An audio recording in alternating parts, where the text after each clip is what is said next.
Iniciaré con esta anécdota que me lo contaron cuando era niño. Esto sucedió hace muchos años atrás, cuando mi papá era un niño. Él vivía en la selva, un pueblito pequeño cerca de un río. En el pueblo donde él vivió, existía un pequeño lago. El lago quedaba dentro de la chacra de uno de sus vecinos. El dueño era el señor Genaro, quien vivía solo con su esposa. El señor Genaro sembraba maíz, tenía varias hectáreas sembradas, y solo se dedicaba al sembrío de maíz. El único animal que criaban eran gallinas. Mi papá, junto a sus amigos, tenían que cruzar una pequeña parte del maizal para ir a su colegio todos los días. Él escuchaba cómo las personas del pueblo, incluso sus padres y abuelos, siempre han hablado sobre ese lago, diciendo que está embrujado, que allí vivía el demonio, pero eso a don Genaro nunca le importó, y tal parece que solo era una leyenda popular, hasta ese entonces, porque nunca se escuchó ninguna queja suya, ni de su esposa sobre el lago en su terreno. Cuentan que una noche, en la madrugada, mientras don Genaro y su esposa dormían, escucharon ruidos extraños, ruidos que se asemejaban a un animal que estaba por allí comiendo. Don Genaro se despertó desconcertado y un poco asustado, porque ellos no criaban ningún animal. Se levantó rápido de su cama y fue a ver lo que sucedía. A lo lejos vio como un burro se estaba comiendo su maizal. El burro se encontraba cerca del lago, y ya se había comido una gran cantidad del maíz. Parecía que no se saciaba porque seguía y seguía comiendo.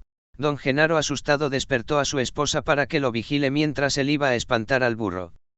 Don Genaro pensaba que el burro era de alguno de sus vecinos, que se les había escapado, y que acabó desafortunadamente en su propiedad. La esposa, igual de asustada, porque todo su esfuerzo se estaba esfumando por culpa de ese burro, observaba desde su casa, como don Genaro iba en dirección del burro, quien seguía comiendo el maíz sin inmutarse. Don Genaro empezó a gritar fuerte y a tirar objetos a lo lejos, para espantar al burro, pero el burro no se movía y seguía comiendo. Don Genaro caminaba cada vez más rápido, con mucha ira en sí, y gritando para no perder más su maíz, pero el burro aún lejos de don Genaro, seguía comiendo, como si no le importase. Don Genaro, cada vez más cerca y a su vez cada vez más furioso, se acercaba más y más al burro, y a lo lejos, su esposa vigilando. Cuando don Genaro estaba solo a unos metros de llegar al punto donde se encontraba el burro, repentinamente un viento fuerte empezó a soplar, pero don Genaro siguió su camino, hasta que por fin llegó al lugar.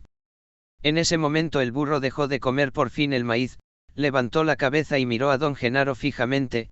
En ese momento, una ráfaga de viento muy fuerte azotó a don Genaro, quien se cayó sobre el maíz y se desmayó.